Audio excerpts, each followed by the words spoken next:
दिल्ली में कोरोना के बढ़ते मामले, ये ग्राफ परेशान करने वाला है। लेकिन दूसरी तरफ एनसीआर में भी दहशत की स्थिति दिखाई देती है। यूपी प्रशासन ने अहम फैसला लिया है, जिसके मद्देनजर random sampling Delhi Noida border पर हो रही है इस वक्त। और वही लाइव तस्वीरें भी आपको हम दिखा रहे हैं। जो लोग दिल्ली से नोएडा दाखिल हो रहे हैं उन्हें रोककर टेस्ट किया जा रहा है। हालांकि सबके साथ ये नहीं हो रहा है। टारगेटेड ग्रुप्स हैं जिनमें से लोगों को चुना जा रहा है, सैंपल्स लिए जा रहे हैं। और इसके लिए ये जो एक मेडिकल टीम है वो भी आपको दिखाई दे रही है। नोएडा के डीएम का ये कहना है कि 2 से 3 दिन इस प्रक्रिया को जारी रखा जाएगा और उसके बाद आकलन करने के बाद इस पर पुख्ता तौर पर कोई फैसला लिया जाएगा कि आगे आने वाले दिनों में क्या नियमों को और कड़ा करने की जरूरत है। और अभी तो ये तस्वीर हम नोएडा दिल्ली बॉर्डर पर देख रहे हैं, लेकिन आने वाले दिन में क्या ऐसा ही कुछ फरीदाबाद बॉर्डर पर या गाजियाबाद बॉर्डर पर वहां भी दिखाई दे सकता है। तो उससे पहले की ये तस्वीर बहुत अहम, क्योंकि दिल्ली में जिस तेजी से केसेस बढ़े हैं, अगर स्पेसिफिकली नवंबर की ही बात की जाए तो नवंबर के इस पूरे समय में दिल्ली ग्लोबल इंडेक्स में 8 बार शामिल हुई है। 8 बार। न्यूयॉर्क, साओ पौलो जैसे शहर जहां पर कोरोना संकट ने विकराल रूप ले लिया था, दिल्ली ने इन शहरों को पीछे छोड़ दिया। और इसीलिए बार बार ये सवाल उठाया जा रहा है कि दिल्ली के हालात कब काबू में आएंगे। हालांकि इस बात की आशंका थी कि इस तरह की परिस्थिति पैदा हो सकती है, क्योंकि त्योहारों का सीजन था।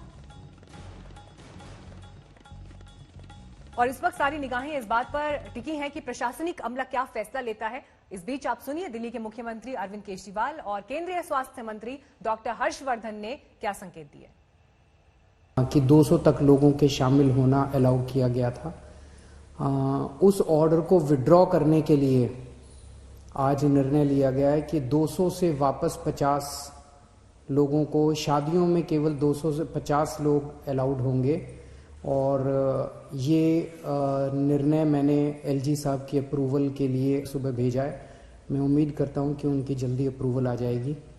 गाइडलाइंस के अंदर और ज़्यादा परिवर्तन करने की बात हो या जो कुछ जहां जहां आवश्यक है वो सारे स्ट्रेंथन करने के लिए भारत सरकार ने गृह मंत्री जी की अध्यक्षता में मीटिंग करके सभी संबंधित भारत सरकार के भी और दिल्ली सरकार के भी अधिकारियों को और वहां की सरकार को जो है निर्देश दिए। सारी सरकारें, केंद्र सरकार, दिल्ली सरकार, सारी एजेंसीज, डीआरडीओ, आईसीएमआर, सब एम्स वगैरह सब लोग मिलके पूरी कोशिश कर रहे हैं, डबल एफर्ट्स कर रहे हैं अपने कोरोना की स्थिति को काबू पाने के लिए। लेकिन ये तब तक नहीं ठीक हो सकती जब तक हम सब लोग जब तक एहतियात नहीं बरतेंगे।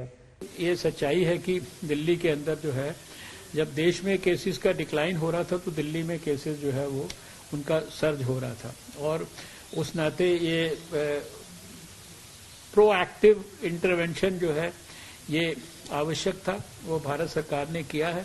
और हमारे को लोगों को ये बार बार कहना है, दिल्ली के लोगों को, कि बाकी सारी चीजें एक तरफ हैं, लेकिन सबसे महत्वपूर्ण है कोविड एप्रोप्रिएट बिहेवियर।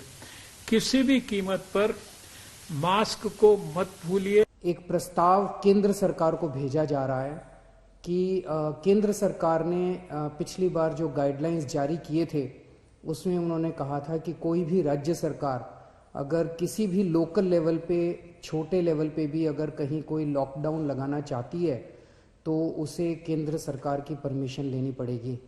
तो एक जनरल प्रस्ताव केंद्र सरकार की अप्रूवल के लिए भेजा जा रहा है। कोविड के बेड्स की जो हालत थी, कितनी शॉर्टेज है, वो अपने फंड से या दिल्ली सरकार के फंड से तो उन्होंने एक भी कोविड सेंटर नहीं बनाया।